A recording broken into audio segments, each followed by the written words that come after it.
Datang ke dalam acara pembacaan dari pelajaran sekolah sahabat kita. Pelajaran sekolah sahabat kita masih diambil dari sebuah buku yang berjudul Kitab Matius. Sebuah buku yang ditulis oleh seorang murid Yesus yang bernama Matius. Matius menuliskan kitab ini dengan tuntunan dari Roh Kudus. Sebuah kitab yang akan menolong kita dalam kehidupan kita setiap harinya. Saat ini kita telah masuk di dalam sebuah pembacaan yang berjudul Batu Itu atau Batu Penjuru. Kita akan melihat sebuah perumpamaan yang Yesus sampaikan kepada murid-muridnya dan bagaimana pelajaran hari ini dapat begitu aplikatif dan bisa kita praktekkan dalam kehidupan kita setiap harinya. Sebelum kita mulai untuk membaca, kembali saya undang pemirsa di rumah, ajaklah keluarga Anda, sahabat atau bahkan teman-teman Anda yang rindu untuk belajar, untuk datang ke rumah Anda. Ajak mereka untuk mempelajari firman Tuhan bersama-sama. Biarlah di dalam kehidupan kita dapat selalu menjadi saluran berkat bagi setiap orang. Hari ini kita akan membaca mengenai batu penjuru. Jika hidup kita hanya tinggal beberapa hari saja, kira-kira apa yang akan Anda lakukan dengan hari-hari itu? Satu hal yang Yesus buat adalah menceritakan cerita-cerita yang akan meninggalkan pengaruh yang mendalam pada para pendengarnya. Hari ini kita akan melihat hari-hari terakhir sebelum Yesus ke Yerusalem. Lalu dia ditangkap, dipenjarakan, lalu pada akhirnya disalibkan, mati dan bangkit. Artinya Yesus tahu tidak lama lagi adalah hari Paskah, tidak lama lagi dia akan ditangkap, disalibkan, akan mati. Jadi dia rindu sebelum hari itu datang, dia rindu untuk mempersiapkan para muridnya, para pendengarnya untuk berdiri teguh di tengah krisis yang akan terjadi. Sebelum kita lanjut untuk membaca, coba pikirkan hal ini. Jika kehidupan kita tahu hanya tinggal beberapa hari saja, kira-kira apa yang akan Anda lakukan? Apa yang akan Anda lakukan dalam hidup Anda? Apa yang akan Anda lakukan bersama keluarga Anda? Kalimat apa, petuah apa yang akan Anda ceritakan kepada anak-anak Anda? Atau kepada orang tua Anda? Kepada sahabat-sahabat Anda? Sahabatku, jangan pernah lupakan hal ini. Hidup kita pun adalah milik Tuhan. Dan kita tidak pernah tahu apa yang akan terjadi dalam satu hari ini. Ada orang-orang yang kelihatannya sehat, kelihatannya baik, tetapi beberapa menit kemudian tiba-tiba stroke karena berbagai serangan penyakit atau mungkin kecelakaan. Tidak ada yang pernah tahu. Itulah mengapa seharusnya di dalam buku Roh Nubuat dikatakan kita harusnya menyadari menggunakan waktu-waktu yang ada dalam kehidupan kita. Hiduplah sehari demi sehari, karena kita tidak pernah tahu apa yang akan terjadi besok. Kita tidak pernah tahu apa yang mungkin dapat terjadi. Jadi sahabatku, hari ini di saat kita masih bisa bernafas, masih bisa hidup, prioritaskan dalam kehidupan kita hal-hal apa yang Tuhan inginkan agar kita lakukan. Jangan lakukan kehendak hati kita sendiri. Wah, karena kita gak suka ini, ya udahlah gak usah. Wah, karena kita sukanya lakukan ini, ya saya mau lakukan ini saja. Lakukan apa yang Tuhan kehendaki agar kita lakukan. Di pagi hari, di saat Anda bangun besok paginya, sebelum Anda turun dari tempat tidur Anda, doakan dalam hati Anda, Tuhan, tolong pimpin saya pada hari ini. Apa yang Tuhan inginkan saya lakukan di rumah tangga, di dalam pekerjaan, bersama dengan sahabat-sahabat kita. Ini pun yang dilakukan oleh murid-murid Yesus. Setelah mereka mendapatkan Roh Kudus, bukannya mereka sok jagoan lalu pergi ke sana, khotbah ini, khotbah itu. Enggak. Setiap pagi mereka merasakan rasa takut. Di dalam buku Kisah Para Rasul di tulisan Ellen G. White dikatakan, setiap pagi mereka gentar untuk keluar dari rumah mereka. Mereka berdoa sungguh-sungguh dan mengatakan, Tuhan, jangan sampai orang yang saya temui salah mendapatkan perspektif tentang Yesus.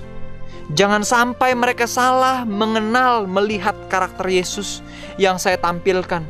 Jangan sampai di saat orang lain melihat saya, mereka katakan, oh kayak ini pengikut Yesus. Wah, saya nggak mau kayak gitu.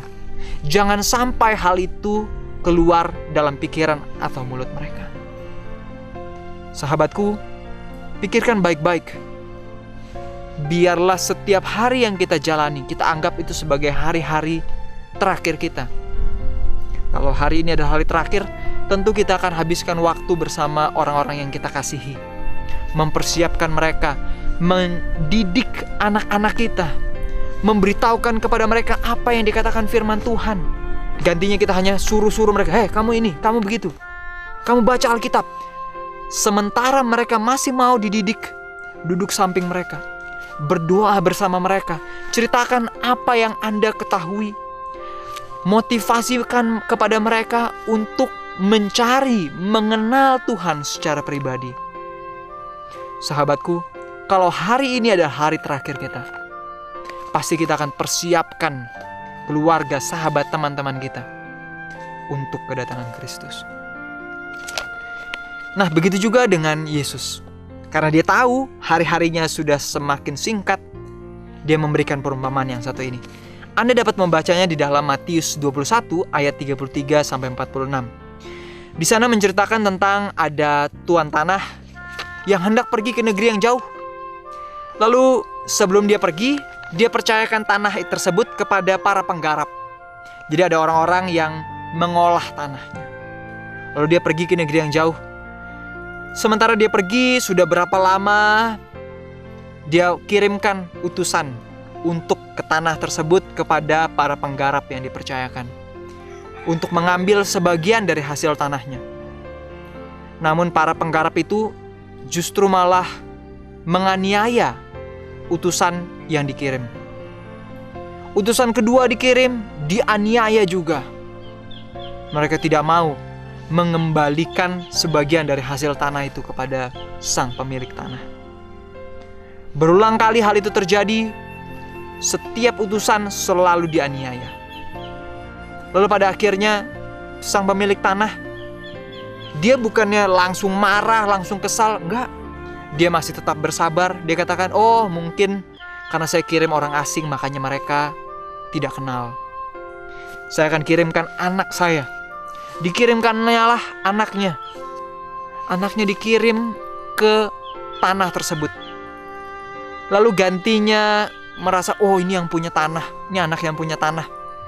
Sang penggarap, para penggarap justru malah berkomplot hendak membunuh anak dari tuan tanah itu. Mereka katakan, kalau kita bunuh ini anaknya, tanah ini akan jadi milik kita.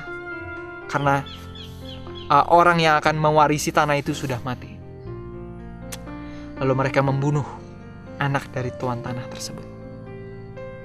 Sahabatku, perumpamaan ini membekas di pikiran dan hati dari orang-orang yang mendengarnya. Perumpamaan ini menceritakan mengenai apa yang dilakukan oleh surga. Ada tuan pemilik tanah yang pergi ke negeri yang jauh, menitipkan tanah itu kepada para penggarap. Para penggarapnya adalah bangsa Israel, di mana tanah itu yang digarap itu harusnya memberikan berkat, sukacita kepada setiap orang, bisa dinikmati oleh setiap orang. Lalu datang waktunya di mana seharusnya tanah itu sudah bisa panen, hasilnya sudah bisa diambil. Lalu sang pemilik tanah, Tuhan pencipta alam semesta ini, mengirimkan nabinya datang berkali-kali kepada para penggarap bangsa Israel. Dikirimkan satu persatu. Namun apa yang terjadi? Tidak ditemukan. Para nabi tersebut dianiaya, dipukuli, disiksa. Nabi ini tidak bisa pulang dengan membawa hasil tanah. Namun sahabatku, ini bukan hanya bicara tentang para nabi yang dikirimkan kepada bangsa Israel, tetapi juga ini berbicara tentang orang-orang di luar sana. Para utusan yang dikirim kepada bangsa Israel, atau kita bisa katakan ini berbicara tentang kita, kepada kita, para penggarap tanah ini. Orang-orang dikirimkan dalam kehidupan kita. Lalu apa yang kita lakukan? Apakah kita melakukan hal yang sama seperti para penggarap ini? Gantinya memberikan hasil tanah, kita justru menyiksa mereka, menganiaya mereka. Para utusan yang dikirimkan oleh pemilik tanah itu disiksa, dianiaya. Mereka tidak memperoleh buah hasil tanah yang seharusnya kita olah. Itulah mengapa di dalam Matius 5 dikatakan, jika engkau telah sedang membawa persembahanmu, korban persembahanmu, lalu engkau teringat akan sesuatu yang ada di hati dari saudaramu tentang engkau. Ini bukan bicara, oh kamu sedang bawa persembahan lalu kamu lagi marah. Oh tentu kita harus berdamai terlebih dahulu.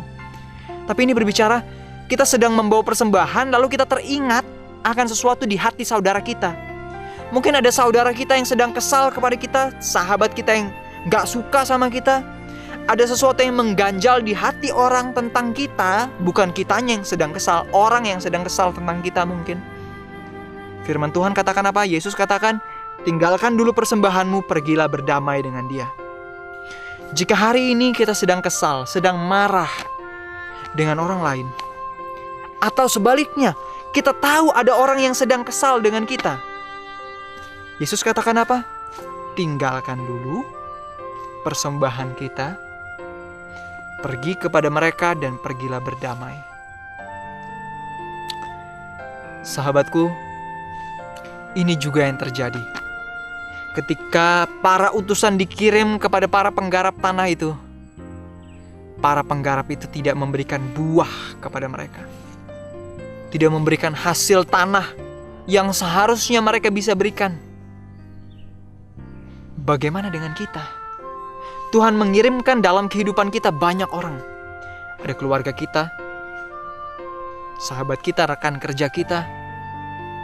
Mereka dikirimkan dalam kehidupan kita agar mereka bisa memperoleh hasil tanah, benih yang ditumbuhkan itu di dalam tanah hati kita, agar kita bisa berikan kepada mereka. Tapi pertanyaannya, apakah mereka memperoleh hasil tanah itu? Banyak orang yang katakan, kalau kepada orang yang tidak dikenal, oh kita bisa lakukan hal yang baik karena kita gak kenal mereka. Kepada orang-orang yang mungkin sahabat kita, ya kita bisa lakukan hal yang baik kepada mereka.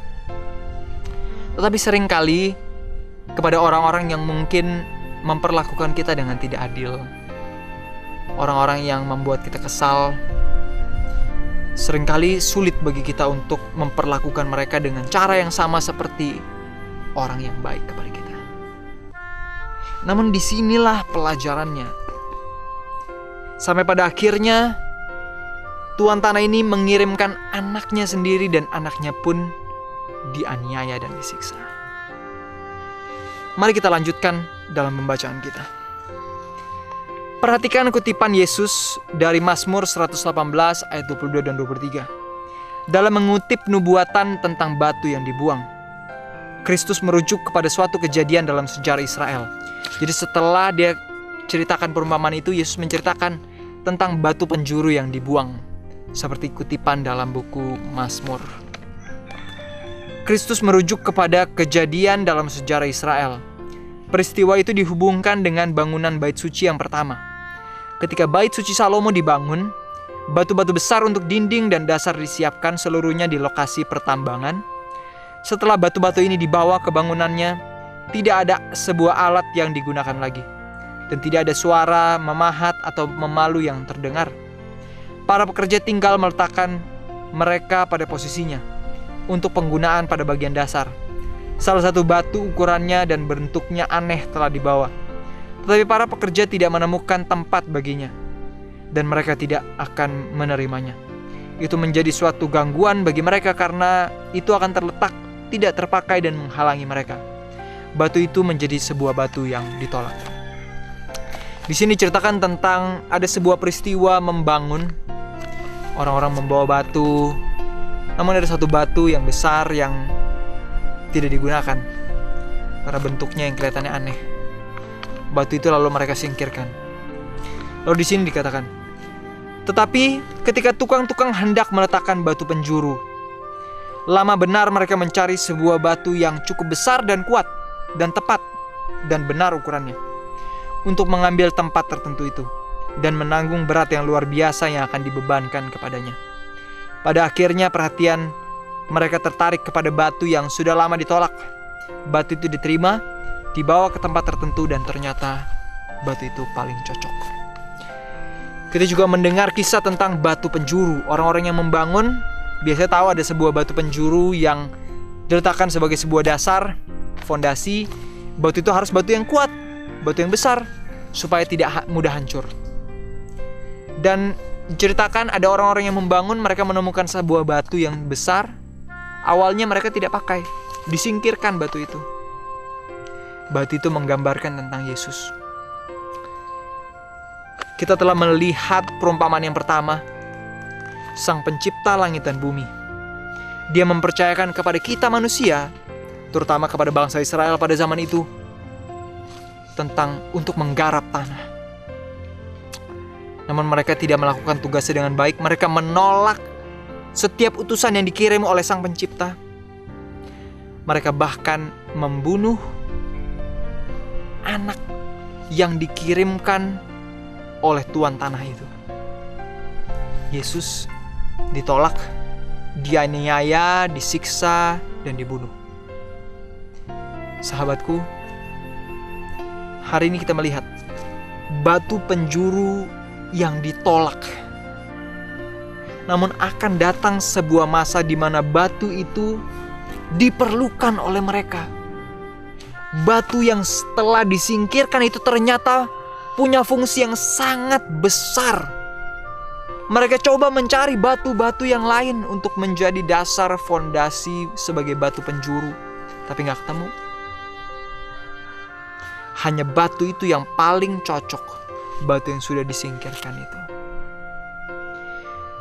Sebelum kita lanjut untuk melihat dan membaca kembali, saya ajak Anda untuk merenungkan hal ini. Siapa Yesus dalam kehidupan kita? Apakah hari ini kita menganggapnya sebagai batu yang kita singkirkan? Seolah-olah batu yang tidak berguna, seolah-olah hanya sebagai sebuah pelengkap saja. Ya, batu itu buat apa ya? Oh, dia di depan rumah saya sajalah. Dia berada di luar rumah saya. Kita menganggap batu penjuru itu sebagai sesuatu yang tidak berguna, atau kita mau menjadikan batu itu menjadi fondasi dalam hidup kita, sebuah dasar dalam kehidupan kita. Karena tanpa batu itu, kita baca tadi, tidak lengkap, posisi bangunannya tidak pas, dan tidak ada satupun batu yang cocok. Nah, satu hal yang lain kita bisa lihat kalau kita membaca kembali dalam Matius 21 ayat 44. Diceritakan ada dua cara berbeda terkait dengan batu yang digambarkan itu. Cara yang pertama adalah di saat kita jatuh di atas batu dan hancur. Yang satunya adalah ditimpa batu itu dan remuk olehnya. Ada dua cara manusia dalam mendekat kepada batu zaman itu, batu penjuru itu. Yang pertama adalah kita remuk, jatuh di atas batu itu. Kehidupan kita remuk, kesombongan kita diremukkan, jatuh, bertelut di atas batu itu. Atau cara yang kedua, batu itu jatuh menimpa kita dan kita terhimpit di bawahnya. Cara yang pertama, di saat kita hancur dan remuk di atas batu itu, yang seperti itu akan diselamatkan. Di saat kita merasakan kita tidak memiliki kebenaran atas diri kita sendiri, kita butuh berserah, bergantung kepada batu itu, kepada Kristus, batu penjuru itu. Itulah satu-satunya jalan keselamatan kita. Karena jalan yang satu lagi, di saat kita merasa saya gak butuh batu itu, saya baik-baik aja, akan ada masa seperti yang dituliskan di dalam Daniel 2 ayat 34. Ini sebuah nubuatan mengenai peristiwa di dalam sepanjang sejarah dunia. Akan ada batu yang jatuh menimpa di jari-jari kaki. menimpa seluruh dunia ini. Kalau kita tidak jatuh di atas batu itu, menangis berseru atas dosa-dosa kita, kita akan ditimpa batu itu dan remuk di bawahnya. Pilihan yang mana yang akan kita ambil dalam kehidupan kita pada hari ini? Maukah kita datang kepada Kristus, mengakui segala dosa kita, minta agar kita diremukkan, meremukkan kesombongan kita, tinggi hati, sifat tidak mau mengalah, menjatuhkan diri kita di hadapan batu itu, dan kita akan dibuat menjadi baru. Atau sebaliknya, kita merasa kita tidak membutuhkan batu penjuru itu, pada akhirnya batu itu akan menimpa kita. Ini juga yang akan terjadi di akhir zaman. Orang-orang yang merasa dirinya benar, merasa dirinya sudah cukup baik, di saat Kristus datang yang kedua kali, mereka akan katakan, timpalah kami Tuhan, karena kenapa? Kami tidak bisa melihat cahaya kemuliaan-Mu. Dosa dalam kehidupan kita membuat mata kita tidak mampu bertatapan muka dengan Juru Selamat. Pilihannya ada di tangan kita. Sampai di sini pembacaan dalam pelajaran sekolah sahabat kita. Sampai bertemu lagi dan Tuhan memberkati.